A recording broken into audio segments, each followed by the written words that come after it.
স্বৈরাচার এরশাদের সময় থেকে শেখ হাসিনার সময় পর্যন্ত বারবার কারাবরণ করে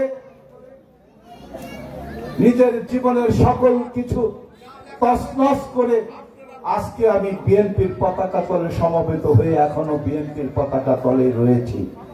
তবে আমার সৌভাগ্য, আজকে আমার মনে হয়, আজকে আমার সবচেয়ে সুখী জীবন মনে হয়।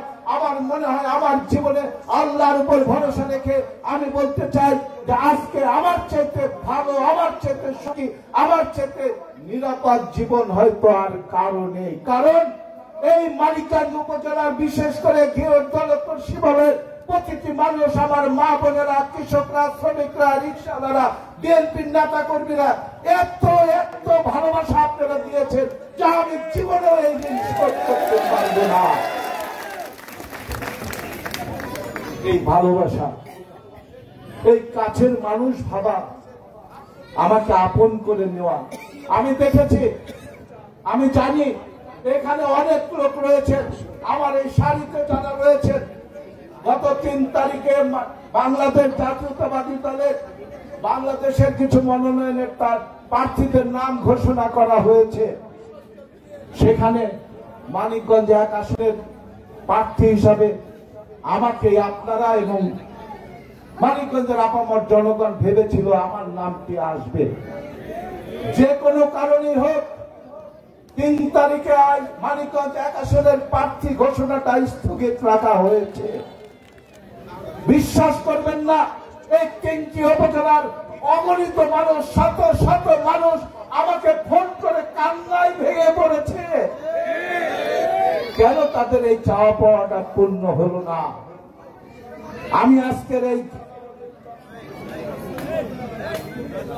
নাচির মাটিতে দাঁড়িয়ে আপনাদের বলে যেতে চাই, আপনারা হতাশ হবেন না, কান্না করবেন না, ভেঙে পড়বেন না, মনটাকে শক্ত করুন।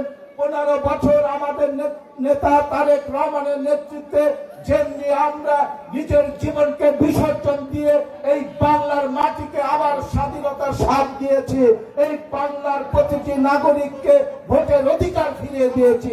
ইনশাআল্লাহ আজকে আমি বলতে চাই, ইনশাআল্লাহ যদি আল্লাহ থাকে, আপনাদের কর্মের ফল, আপনাদের ভালোবাসার ফল, আপনাদের হৃদয়ের পবিত্র দিয়ে চাওয়া, সেই চাওয়া বিফল হতে পারে না।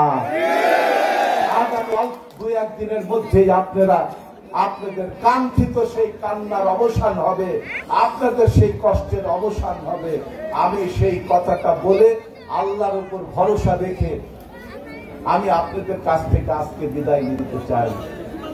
বিদায় নেওয়ার আগে শুধু বলতে চাই, বিদায় নেওয়ার আগে বলে যেতে চাই, বিশেষ করে গত 15 বছর যেমনি এই 3টি উপজেলার প্রত্যেকটি মানুষের পাশে দুঃসময়ে দাঁড়ানোর চেষ্টা করেছি, আবারও আমি কথা দিয়ে যেতে চাই, এই 3টি এলাকার নদী ভাঙনকে যদি মহান আল্লাহ আপনাদের প্রতিনিধি হিসাবে আমাকে কাজ করার সুযোগ দেয়, যদি আমার নেতা জনাব তারেক রহমান ন্যায্য সাংগঠনিক জনগণের ভালোবাসা, জনগণের চাওয়া পাওয়ার প্রতিফলন ঘটানোর যদি আমাকে তার নমিনি ঠিক করেন, তাহলে আমি বলতে চাই আপনাদের এই 3টি উপজেলার যে সবচেয়ে বড় সমস্যা, প্রতি বছর বন্যায় নদীতে আপনাদের সহায় সম্বল ভেঙে নিয়ে যায়, আমি সেই নদী ভাঙাকে স্থায়ীভাবে বন্ধ করে এই নদীর তর অঞ্চলকে একটি আন্তর্জাতিক কেন্দ্র গড়ে তুলে আপনাদের ভাগ্যের পরিবর্তন ঘটাবো এবং আপনাদের এই 3টি উপজেলা সহ সারা জেলার শিক্ষার ব্যবস্থা, চিকিৎসার ব্যবস্থা এবং কি আপনাদের কর্মের সংস্থানের যা যা প্রয়োজন, যদি আপনারা বিএনপিকে ভোট দিয়ে তারেক রহমানকে দেশ পরিচালনার সুযোগ দেন, আমার শেষ রক্তবিন্দু থাকা পর্যন্ত তারেক রহমানের সাথে লড়াই সংগ্রাম করে আপনাদের ভাগ্যের পরিবর্তনের জন্য যা যা দরকার আমি সেই কাজটা করার প্রতিশ্রুতি দিয়ে বিদায় দিচ্ছি।